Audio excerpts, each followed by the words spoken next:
Bismillahirrahmanirrahim. Assalamualaikum warahmatullahi wabarakatuh. Innal hamdalillah nahmaduhu wa nasta'inuhu wa nastaghfiruhu wa na'udzu billahi min shururi anfusina wa sayyiati a'malina. May yahdihillahu fala mudilla lahu wa may yudlil fala hadiya lahu. Asyhadu an la ilaha illallah wahdahu la syarika lah wa asyhadu anna Muhammadan abduhu wa rasuluhu la nabiyya wa la rasula ba'da. Bapak Ibu jamaah Masjid Al-Barokah yang mudah-mudahan senantiasa berada di dalam rahmat dan perlindungan Allah Subhanahu wa taala. Marilah kita meningkatkan keimanan dan ketakwaan, karena sebaik-baik bekal apalagi di zaman akhir seperti ini tidak lain kecuali dengan iman dan takwa. Dengan keimanan dan ketakwaan itulah insya Allah kita akan meraih kebahagiaan di dunia dan di akhirat. Amin. Salawat dan salam semoga tetap terlimpah curahkan kepada baginda Nabiullah Muhammad sallallahu alaihi wasallam, keluarga, para sahabat, para tabi'in wa tabi'in tabi'in, para ulama, para pejuang-pejuang Islam, guru-guru kita, dan kita semua umat Islam hingga akhir zaman. Kita berdoa mudah-mudahan Allah Subhanahu wa taala nanti di yaumil qiyamah mengumpulkan kita semua di dalam barisan umat Rasulullah Muhammad sallallahu alaihi wasallam yang berhak mendapatkan syafaat dari beliau. Amin. Bapak Ibu, pembahasan materi minggu lalu tentang bagaimana seseorang yang menggunakan akalnya itu akan sampai kepada keimanan bahwa tidak ada ilah kecuali Allah, dan bahwasanya Al-Quran adalah kalamullah,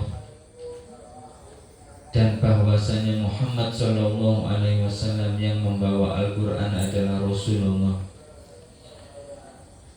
dan bahwasanya apa saja yang disampaikan oleh Allah Subhanahu wa taala lewat Al-Quran maupun yang disampaikan oleh Rasulullah sallallahu alaihi wasallam melalui hadis-hadis beliau yang terbukti 100% bahwa itu adalah dari beliau, maka semua perkara-perkara itu meskipun itu adalah perkara-perkara yang gaib, semuanya adalah hak. Nah Bapak Ibu, dengan terjawabnya dan terurainya pertanyaan-pertanyaan kita tentang rukun iman yang 6 itu, maka ada satu hal yang sangat fundamental yang juga terurai. Napa niku? Ngeten. Semua manusia yang berpikir di dunia ini itu dihadapkan pada 3 pertanyaan besar, 3 pertanyaan yang sangat-sangat mendasar. 3 pertanyaan ini dikenal dengan istilah al-uqdatul kubra. Al-uqdah niku nek cara Jawane ngoten bundelan. Al-uqdah niku bundelan. Bundelan ingkang kubra, ingkang ageng. Simpul besar. Nah, simpul besar ini harus diurai. Nah, gitu. Nah, terdiri dari 3 pertanyaan apa mawon. Yang pertama adalah dari mana manusia berasal. Semua orang yang berpikir normal pasti pengen tahu manusia itu asalnya dari mana. Kok tiba-tiba hidup di alam semesta ini. Yang kedua, untuk apa manusia itu hidup? Itu pertanyaan kedua. Dari mana manusia berasal? Untuk apa manusia hidup? Terus kira-kira pertanyaan yang ketiga, kemana setelah mati? Karena semua manusia itu pasti mati. Nah setelah mati itu ada apa? Kan ngerti ya? Itu pertanyaan yang menghantui semua manusia dan menjadi dasar dari kehidupannya. Ini tidak ada pertanyaan yang lebih mendasar daripada 3 pertanyaan itu. Semua pertanyaan kehidupan yang lainnya itu dibangun di atas 3 pertanyaan ini. Dari mana manusia berasal? Untuk apa manusia hidup? Kemana setelah mati? Materi minggu lalu itu menjawab itu semua. Dari mana manusia berasal? Diciptakan oleh Allah Subhanahu wa Ta'ala. Bahkan alam semesta semuanya ini diciptakan oleh Allah Subhanahu wa Ta'ala. Ya, dengan akal kita itu bisa yakin sampai pada kesimpulan manusia tidak mungkin ada tanpa sebab. Pasti disebabkan oleh sesuatu, yaitu proses penciptaan.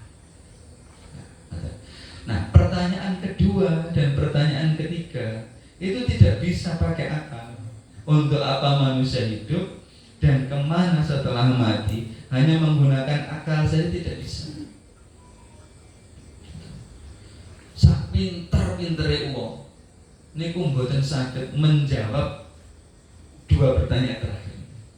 Untuk apa coba manusia hidup di dunia ini kalau untuk apa? Jawaban yang meyakinkan itu tidak mungkin dicapai melalui berpikir pakai akal saja. Ya. Apalagi pertanyaan ada apa setelah mati? Nah, itu. Gimana cara menjawabnya? Ada apa setelah mati?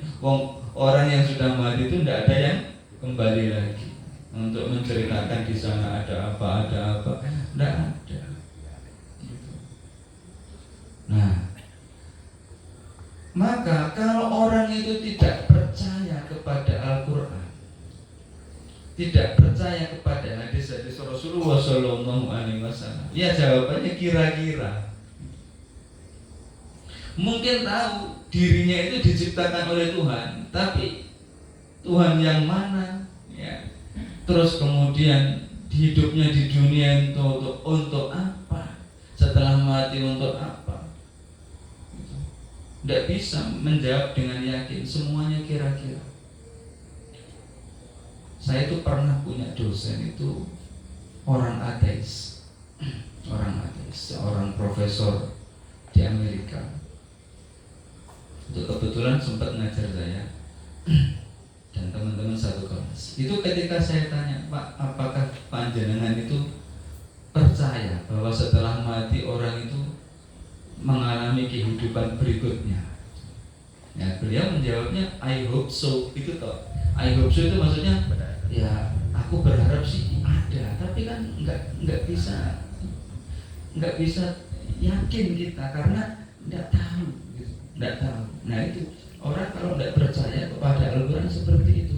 Nah kita ini orang beriman, gitu kan, sudah meyakini bahwa Al-Quran adalah kalamullah dengan logika yang seperti minggu lalu itu, ya, bahwa tidak ada satupun manusia yang bisa mendatangkan satu kitab yang semisal dengan Al-Quran. Kalau Al-Quran itu buatan manusia, buatan Rasulullah Muhammad SAW, niscaya manusia yang lain juga mampu bisa mendatangkan yang semisal Al-Quran. Apalagi cuma satu surah saja kan tantangannya itu. Ini tidak ada. Tidak ada. Maka Al-Quran itu datang dari Allah Subhanahu wa Ta'ala.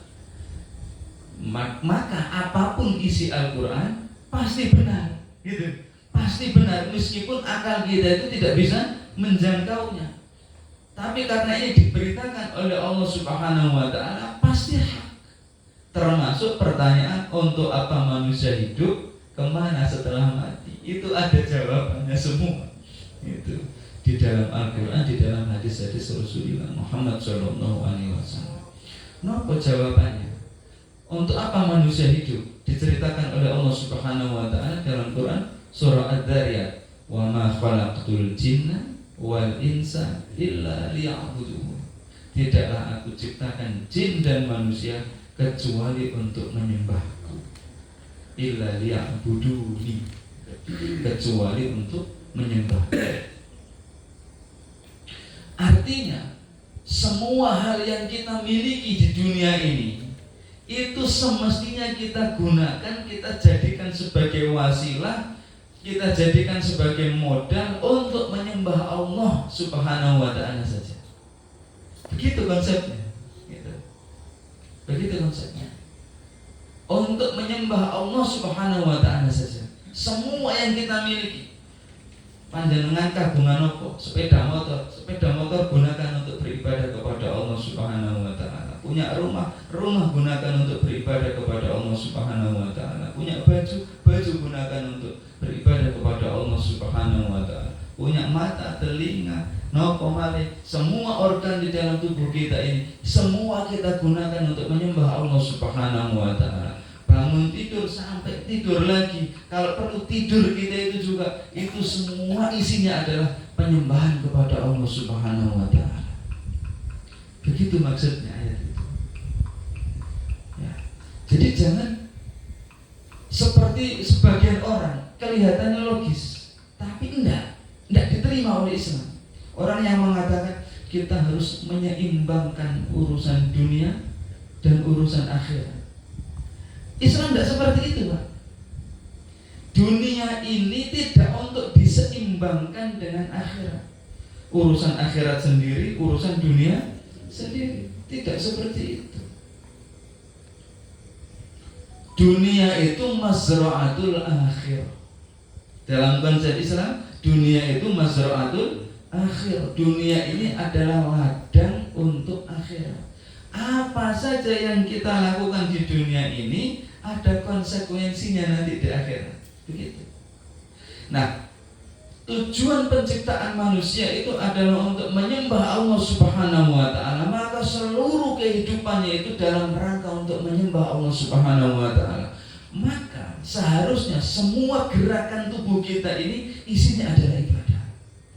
Bagaimana caranya? Memasang niat lillahi ta'ala pertama itu diingat-ingat.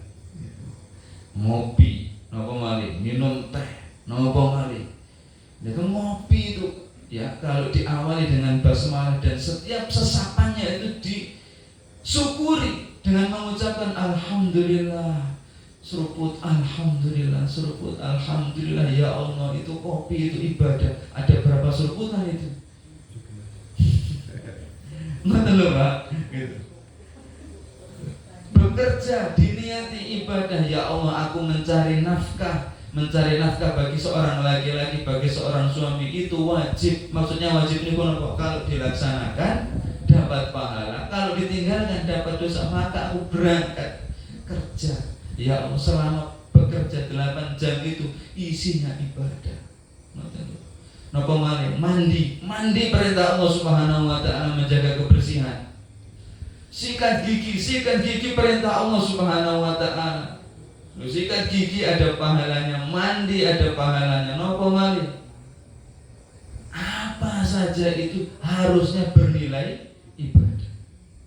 Dengan apa? Dengan cara memasang niat lillahi ta'ala. Asal tambah satu syarat lagi, perbuatan kita itu dalam koridor syariat, tidak keluar dari batasan syariat. Asal sesuatu itu berada dalam batasan syariat, tidak melakukan keharaman, maka itu bisa bernilai ibadah. Maka itu bisa bernilai ibadah. Niat ikhlas lillahi ta'ala itu ibarat ruh bagi amal-amal kita. Terus pokoknya bab pertama itu dieling-eling terus. Eling-eling terus.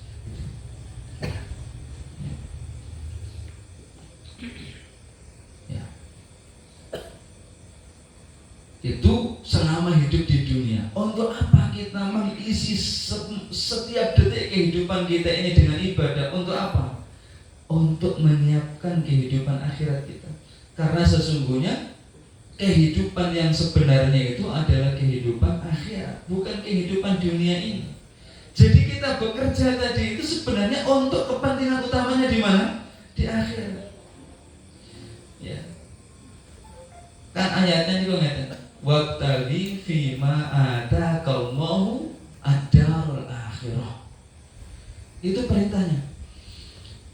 Carilah, ini perintah Allah. Carilah di semua apa saja yang diberikan oleh Allah Subhanahu wa taala kepadamu itu.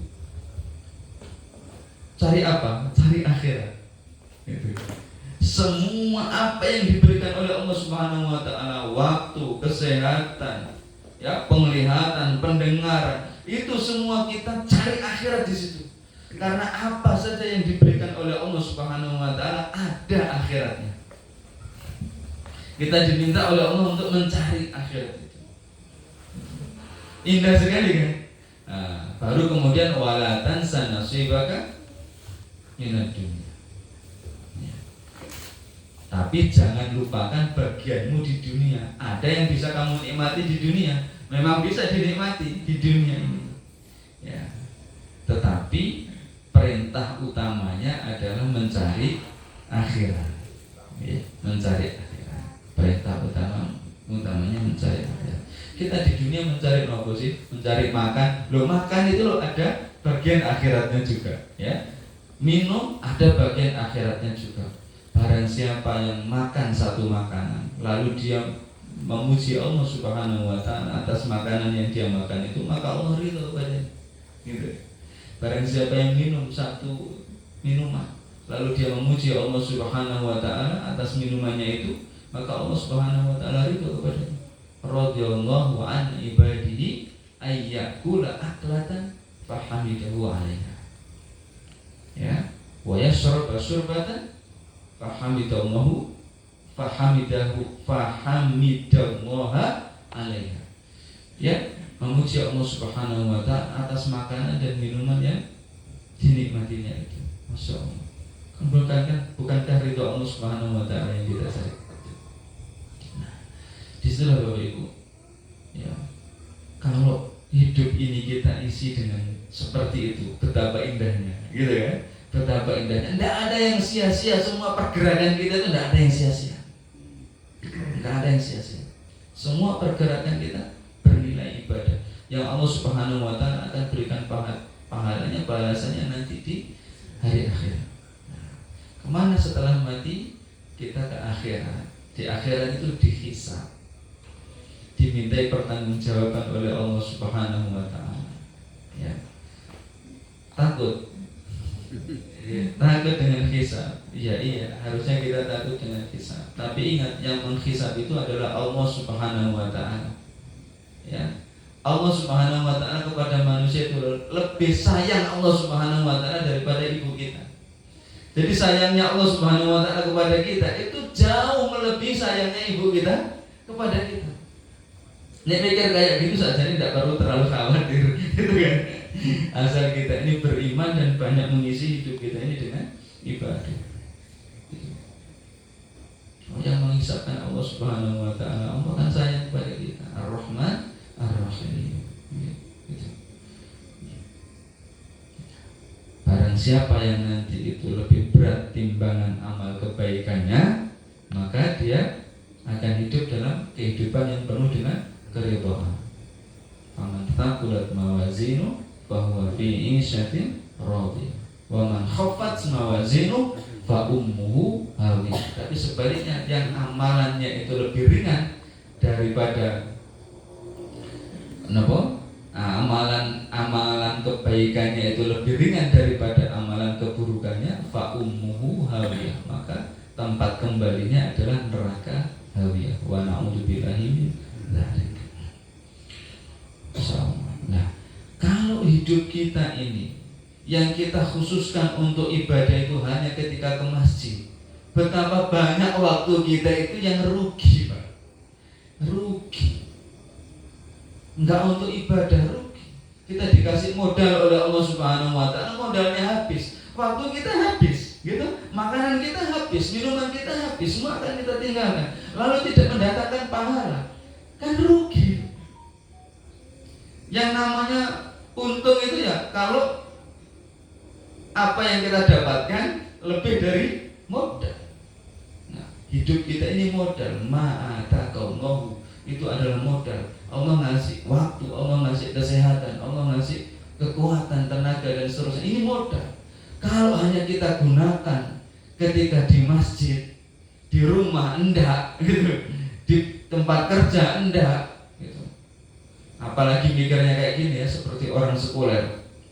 Ya aku kalau berhubungan dengan Allah Subhanahu wa taala ya pakai aturan Allah. Tapi kalau hubungan dengan sesama manusia ya pakai aturan sesama manusia, jatuhnya enggak ibadah gitu. Karena Allah Subhanahu wa taala itu mengatur hubungan manusia dengan Tuhannya, dengan dirinya sendiri juga Allah yang ngatur, dengan manusia yang lain juga Allah yang ngatur. Bagaimana bertetangga Allah ngatur betul? Ngatur. Bagaimana bermuamalah jual beli, pinjam meminjam, sewa menyewa, Allah ngatur betul? Ngatur. Ya Allah. Nah itu maksudnya kita hidup dalam batasan koridor syariah di bawah, itulah yang dinamakan dengan ibadah. Nah seharusnya sebagaimana amanah di bab kelima ini, keimanan kita kepada Allah Subhanahu wa taala dan hari akhir ya, itu menjadikan kita terikat dengan hukum-hukum syariat. Bismillahirrahmanirrahim. Al-babul khamisu al-imanu billahi wal yaumil akhir yaj'alul mu'mina mulzaman bi ahkami syar'i indal qiyami bi ayyi amalin minal a'mal sirron kana au alaniyatan. Keimanan kita kepada Allah Subhanahu wa taala, zat yang ada sebelum kehidupan dunia ini, yang menciptakan kita, wal yaumil akhir ya, dan hari akhir, hari yang ada setelah kehidupan dunia ini gitu. Itu ia ja'alul mu'mina, menjadikan seorang mukmin mulzaman bi ahkami syar'i, terikat hidupnya dengan hukum-hukum syara. Terikat hidupnya dengan hukum-hukum syara. Karena Allah Subhanahu wa taala ketika menaruh kita di dunia ini juga mendatangkan syariat. Juga mendatangkan syariat. Lah, syariat itulah ujiannya. Siapa yang taat kepada syariat Allah Subhanahu wa taala, itu taat kepada Allah dengan menjalankan syariat, itulah yang namanya ibadah. Gitu. Itulah yang namanya ibadah. Syariat itu. Ya. Jadi dia ini terikat dengan hukum-hukum syariat indal qiyami bi ayyi amalin minal a'mal. Ketika dia melakukan amalan apapun, ndulang anak, mandikan anak, nopo malih isah-isah, nopo malih masak, nyapu dan seterusnya, itu buang sampah, itu ada akhiratnya semua. Ada akhiratnya semua ya. Sirron kana au alaniyatan, baik dalam keadaan rahasia sendirian, enggak ada orang lain, maupun terang-terangan, tetap terikat dengan syariat. Tetap terikat dengan syariat. Ya Allah, ini kan yang berat ya, terutama yang sirron. Wayahe gak ono sing ndelok. Nah itu gimana kita ini? Sendirian, gak ada orang lain. Apakah kita tetap terikat dengan syariat Allah Subhanahu wa taala atau enggak? Ya Allah. Ya, Masya Allah. Nah, orang mukmin seharusnya tetap terikat dengan syariat, tidak peduli ada orang yang lihat atau tidak ada. Nek wae sholat meskipun enggak ada yang lihat, ya tetap sholat. Gitu. Poso misalnya, ya. Meskipun enggak ada yang lihat, ya tetap kita enggak makan, enggak minum, gitu.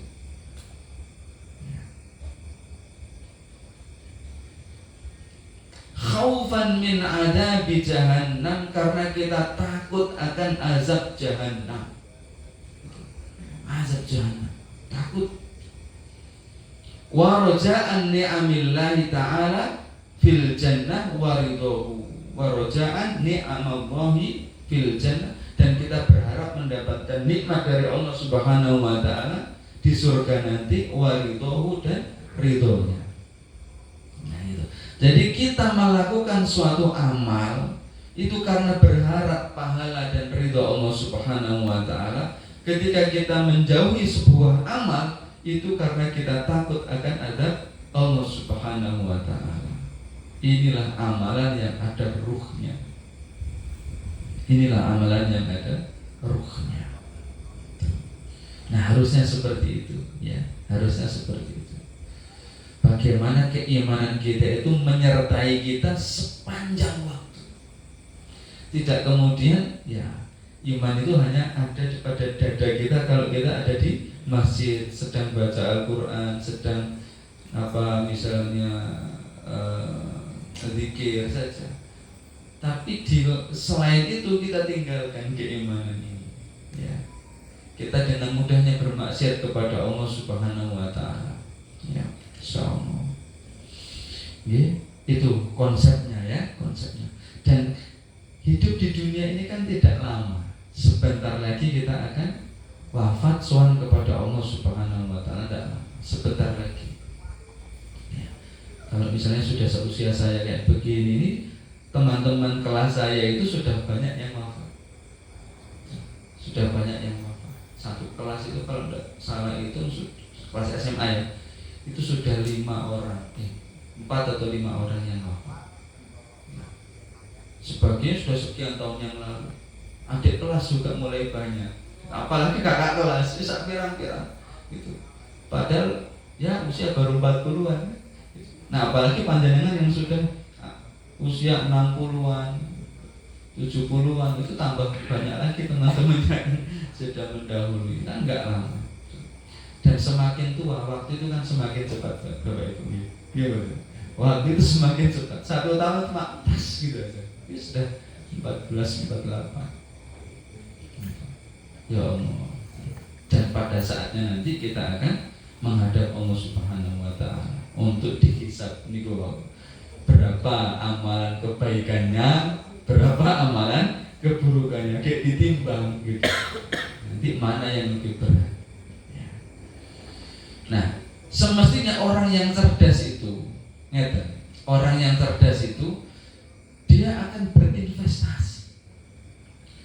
Sebelum meninggal, dia itu berinvestasi amalan yang akan terus mengalirkan pahala meskipun nafasnya sudah berhenti, meskipun sudah wafat, tapi pahalanya masih terus mengalir. Contohnya nopo? Bangun masjid, menyebarkan ilmu, dakwah, ya, punya anak yang banyak kayak soleh-soleh, mendoakan semua, ya Allah, ya, nyumbang pesantren, nyumbang Al-Quran. Al-Qurannya masih ada, dia wafat, Al-Qurannya dibaca, orang dipakai untuk menghafal Al-Quran.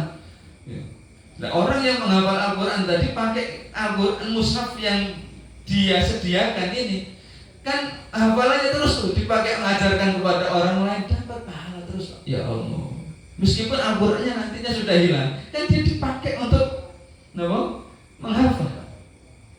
Nah itu, monggo niki mulai dipikirkan investasi apa yang nanti akan kita tinggalkan di dunia ini yang kira-kira akan mendatangkan pahala yang banyak, yang terus mengalir meskipun kita sudah wafat. Nah, bayangkan pas sedang di alam kubur tiba-tiba dapat paketan pahala, paketan pahala, ya Allah, kan menyenangkan sekali. Nah, akan rugi kalau kita wafat terus kemudian amalan kita itu juga terputus. Amalan kita itu tidak seberapa, Bapak Ibu, ya Allah, tidak seberapa. Ya. Nah, mumpung masih hidup, monggo dipikirkan betul, ya. Dipikirkan betul. Mbok menawi wonten sholat-sholat yang dulu pernah ditinggalkan, kendang diqodho, ya, diganti, diqodho. Itu kalau mazhab Syafi'i diqodho. Ya, mazhab Syafi'i itu. Kalau mazhab Hambali niku sudah usah diqodho. Sudah gitu aja, lewat gitu aja. Kenapa ngeten?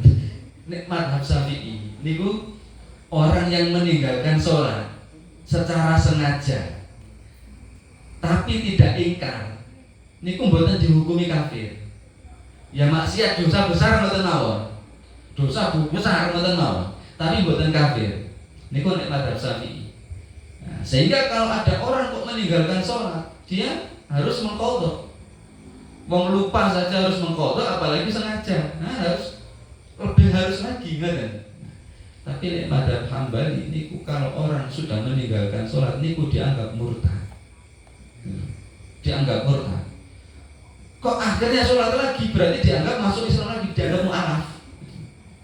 Nah, sholat-sholat yang dia tinggalkan ya sudah tidak ada masalah gitu. Kan sudah masuk Islam.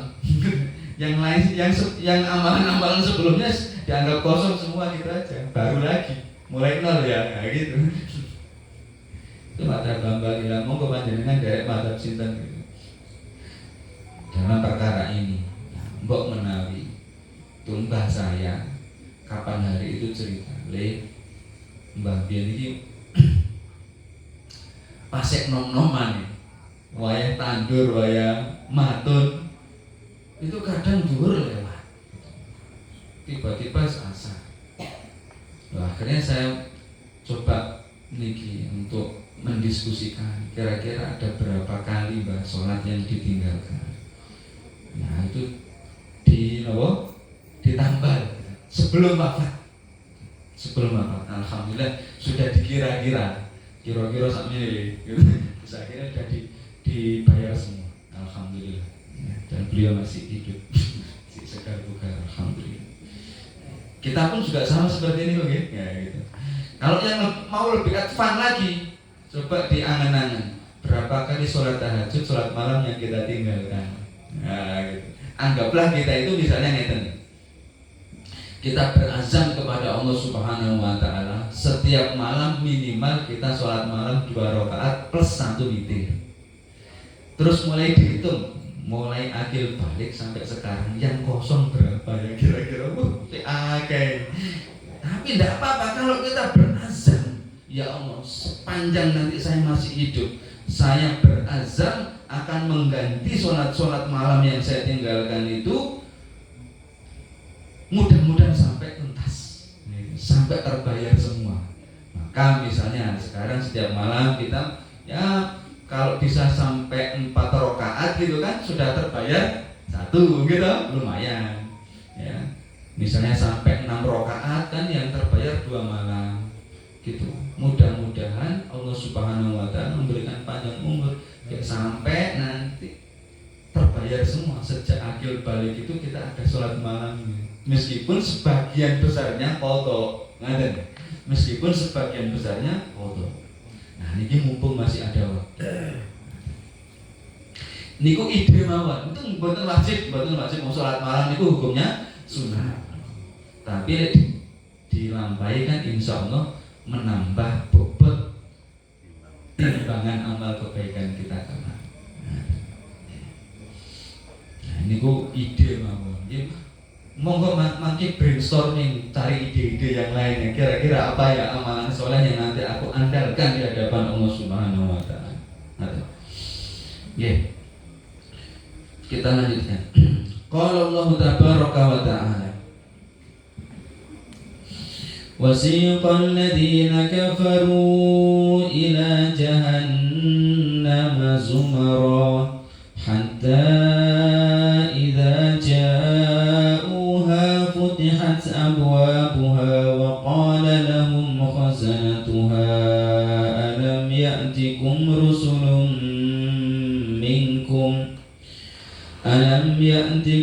رسل منكم يتلون عليكم آيات ربكم وينذرونكم لقاء يومكم هذا قالوا بلى ولكن حقت كلمة العذاب على الكافرين قيل ادخلوا أبواب جهنم خالدين فيها فبئس مثوى المتكبرين. Dan digiringlah orang-orang yang kafir itu menuju neraka jahanam dengan berombongan-rombongan. Jadi jamaatan. Zumaron itu maksudnya jamaatan wa jama'atan. Bergrup-grup, sak grup niki. Terus kemudian datang sak grup lagi, datang sak grup lagi, berombongan-rombongan. Hingga ketika mereka sampai ke neraka jahanam itu, futihat abwabuha, pintu gerbangnya dibuka. Jadi dari kejauhan masih tertutup, ketika sampai baru dibuka. Coba ini diangan-angan betapa momennya ini sangat mengerikan. Orang pertama kali melihat neraka jahanam, masya Allah. Ya. Kira-kira gerbangnya niku mawon ku sudah serem. Kira-kira. Nah, apalagi pas dibuka. Ya Allah. Itu orang-orang kafir. Nah, sementara orang-orang yang bertakwa, wasiqal ladzina taqaw rabbahum ilal jannati zumara hatta idza ja'uha wa futihat abwabuha wa qala lahum khazanatuha salamun 'alaikum tibtum fadkhuluha khalidin. Orang-orang yang bertakwa kepada Rabb-nya, orang-orang yang bertakwa maksudnya orang-orang yang menjalankan syariat itu, ya, menjalankan apa yang diperintahkan, menjauhi apa yang dilarang. Itu juga digiring menuju surga itu secara zumaro, secara jamaatan wa jamaatan, rombongan-rombongan. Mudah-mudahan kita semua nanti masuk ke dalam rombongan orang-orang yang bertakwa. Amin. Misalnya rombongan jamaah Masjid Al-Barokah. Masya Allah. Itu kan luar biasa ya. Hingga ketika mereka sampai di sana, wa futihat abwabuha, itu pintunya sudah terbuka sejak dari jauh, itu enggak ditutup, sudah kelihatan. Ya Allah, gitu. Ya, beda dengan yang tadi. Beda dengan yang tadi. Ya, ketika sampai di sana udah disambut para malaikat, ya, salamun alaikum tibtum, masya Allah. Indah sekali. Monggo nanti dilanjutkan nih, membaca ayatnya. Surah Az-Zumar ayat 71 sampai 74. Kok menawi nanti di rumah sekaligus dibaca dengan tafsirnya, yang punya kagungan kitab-kitab tafsir yang terjemahan boleh. Indah sekali ini penggambarannya. Kemudian ya, An Anas radhiyallahu anhu anin Nabi sallallahu alaihi wasallam qala. Ini kaitannya dengan keimanan. Salatun man kunna fihi wajada halamatal iman.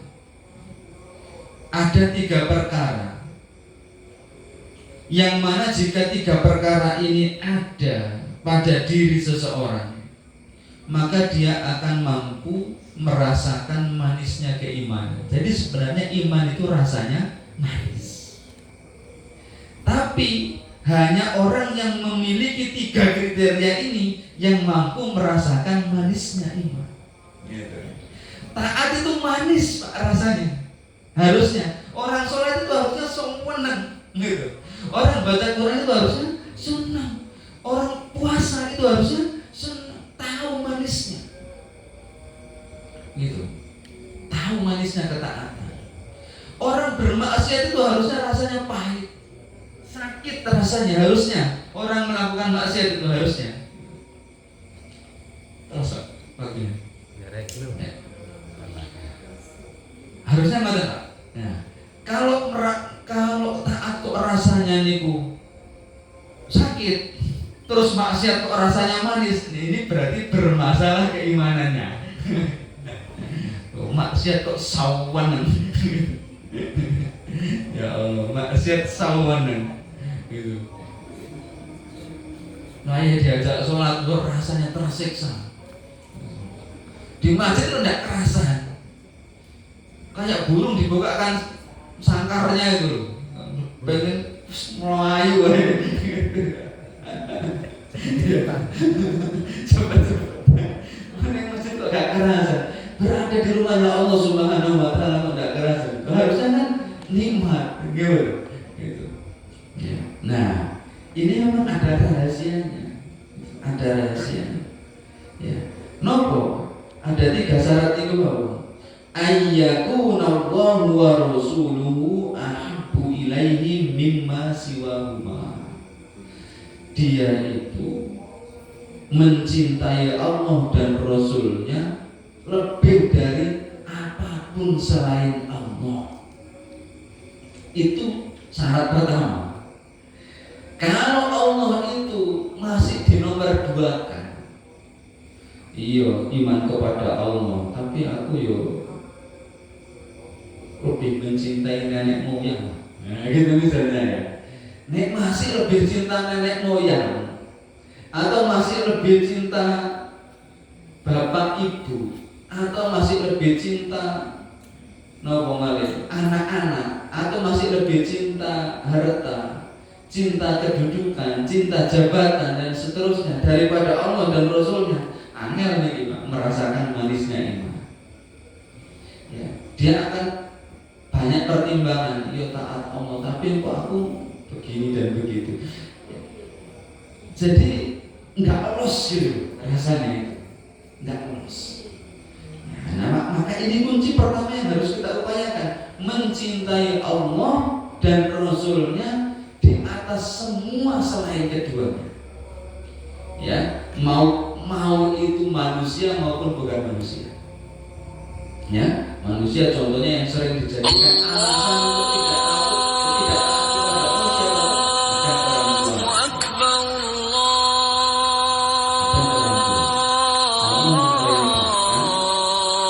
menutup aurat. Tapi orang tua kadang nggak ikut ngaji. Kok nek kowe tutup aurat mau ora payu rapi kok. Wes akhirnya manut orang tua buka aurat, padahal ya, itu adalah perintah Allah Subhanahu wa taala menutup aurat. Itu contoh. Maupun bukan manusia, contohnya ya uang, jabatan, ya dan seterusnya uang.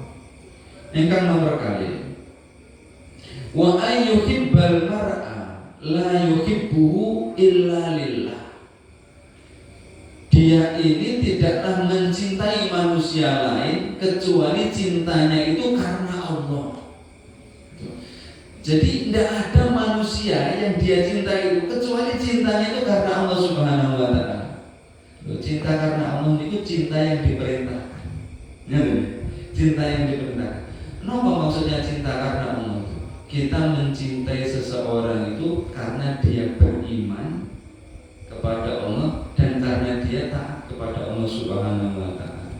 Itu mau orang manapun Pak wajib dicintai itu. Sesama mukmin, sesama muslim ini wajib dicintai.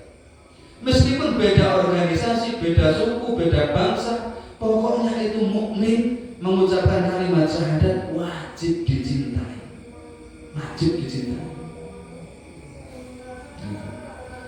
Tapi kadang kita lupa.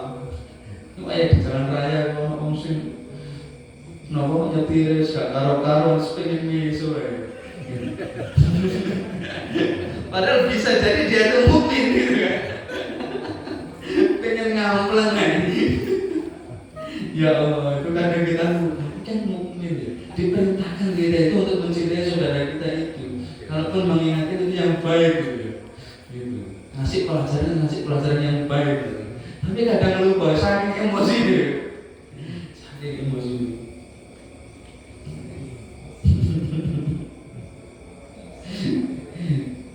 Saya pernah Pak emosi di jalan raya itu. Sampai ya agak muntah ya karena saking namanya. Sampai istri saya itu mengingatkan, cobi, kok jangan-jangan jamaah. Repot gitu kan. Ya Allah, gitu. Tidak mencintai orang kecuali karena Allah Subhanahu wa taala. Berarti kalau itu orang kafir tidak boleh dicintai. Gitu. Kalau orang kafir tidak boleh dicintai. Atau kalau orang itu maksiat, kemaksiatannya itu jangan dicintai. Gitu. Kemaksiatannya jangan dicintai. Ya. Kemudian yang terakhir, wa ayyakraha ayyauda fil kufri kama yakrahu ayyukdafa finnar. Yang ketiga, dia itu benci untuk kembali kepada kekufuran sebagaimana bencinya dia dicemplungkan ke dalam api neraka. Artinya ketika dia sudah iman, tidak ada pikiran untuk balik murtad, itu tidak ada. Nah, baru itu kalau ketiga hal ini ada pada diri kita, insya Allah nikmatnya keimanan itu bisa dirasakan manisnya. Gitu. Nah, ketaatan itu bisa kita nikmati, nyaman melakukan ketaatan. Kata dia, nah itu ada hadis yang terakhir sengaja tidak kita baca hari ini karena di bab berikutnya insya Allah akan ada lagi hadis ini. Nanti kita baca di bab berikutnya. Makanya sudah ada, mau diskusi nopo langsung ditutup? Satu monggo. Assalamualaikum warahmatullahi wabarakatuh. Tadi Pak Ustadz menyampaikan ada salah satu mazhab untuk mengkodok sholat pada zaman Rasulullah itu, apakah sudah ada hal seperti itu ya Pak Ustadz yang dilakukan Muslim? Rasulullah menyarankan kodoklah sholat kamu yang kemarin kamu tinggalkan. Yang namanya dalil niku ndak harus berupa contoh perbuatan. Ndak harus contoh berupa perbuatan. Dalil niku saged contoh perbuatan, saged perkataan, saged ketetapan. Nah, niki namine hadis qauliyah, hadis fi'liyah, hadis takririyah. Napa dalile madhab ingkang menyarankan untuk mengkodok sholat yang ditinggalkan? Jadi Rasulullah Shallallahu Alaihi Wasallam ini nanti dalam ini kemarin hadisnya, ini hadis fiqhiyah. Nanti saking sebuah perjalanan jihad itu Rasulullah Shallallahu Alaihi Wasallam ketika sudah datang waktu malam itu memutuskan beristirahat, dan beliau meminta, kalau tidak salah ingat itu sahabat Bilal untuk berjaga, untuk berjaga. Nanti sahabat Bilal ini ditugasi kalau sudah waktunya subuh membangunkan pasukan. Nah Rasulullah dan pasukan yang lain bubuk tidur karena sudah malam, capek sekali, habis perang. Lah kok dilala sahabat Bilal ini juga ketiduran itu. Bangun itu matahari sudah tinggi sekali. Wah, Rasulullah menegur sahabat Bilal ini. Katanya kamu mau siap bangunkan. Apa jawabannya? Ya Rasulullah, apa yang menimpa panjenengan juga menimpa saya. Nah, akhirnya beliau kemudian mengajak para sahabat beranjak dari situ. Mungkin ya, di tafsir sarannya para ulama itu mungkin tempatnya itu kurang bersih.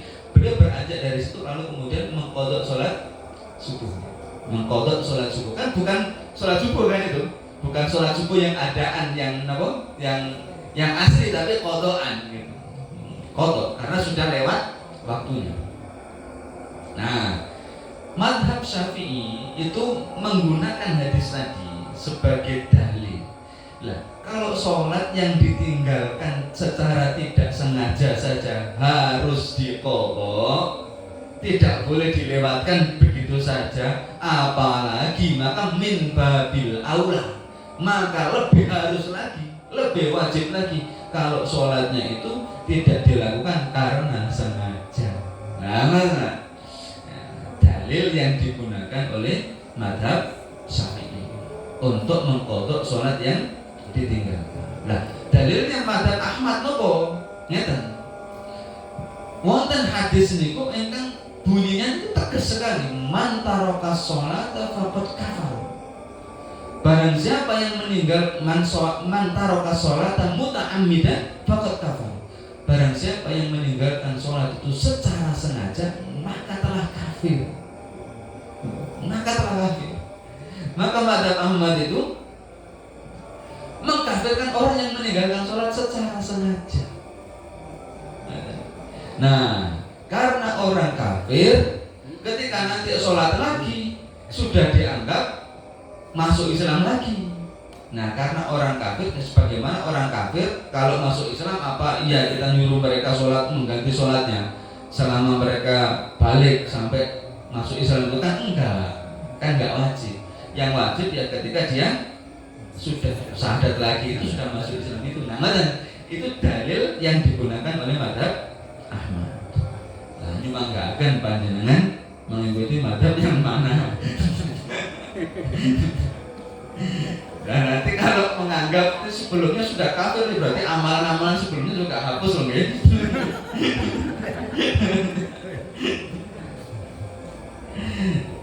Nggih, wallahu a'lam bishawab. Wallahu a'lam bishawab. Sampun ya?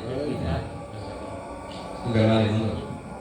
Kita datang di waktu subuh, waktunya mepet mendekati rumah. Kita datang itu mengutamakan sholat tahiyat masjid atau qobliyahnya. Ngeten Pak. Yang dinamakan sholat tahiyatul masjid niku kan intinya sholat sebelum duduk. Ngoten ya. Intinya sholat sebelum duduk. Jadi kalau sholat qobliyah subuh itu nggih sekaligus tahiyatul masjid. Nah, sekaligus niku tahiyatul masjid. Intinya tahiyatul masjid niku napa? Orang seharusnya tidak langsung duduk tapi sholat dulu. Nah, bisa jadi sholatnya ini sholat mutlak, napa sholat qobliyah, napa sholat-sholat yang lain termasuk misalnya diniati sholat tahiyatul masjid. Jadi sebenarnya kalau sudah sholat qobliyah subuh ya yang penting nanti diniati dalam hatinya niki sekaligus sholat tahiyatul masjid, insya Allah sudah memenuhi sekaligus sholat tahiyatul masjid. Ngoten mawon solusi kalau waktunya sampun ya. Menawis waktunya tasik panjang nggih monggo sholat tahiyatul masjid riyen mangke sholat qobliyah. Demikian mudah-mudahan bermanfaat. Aku qouli hadza wastaghfirullahal azim li wa lakum wa lisairil muslimin. Kita tutup dengan doa kafaratul majlis. Subhanakallahumma wa bihamdika asyhadu an la ilaha illa anta astaghfiruka wa atubu ilaik. Wassalamualaikum warahmatullahi wabarakatuh.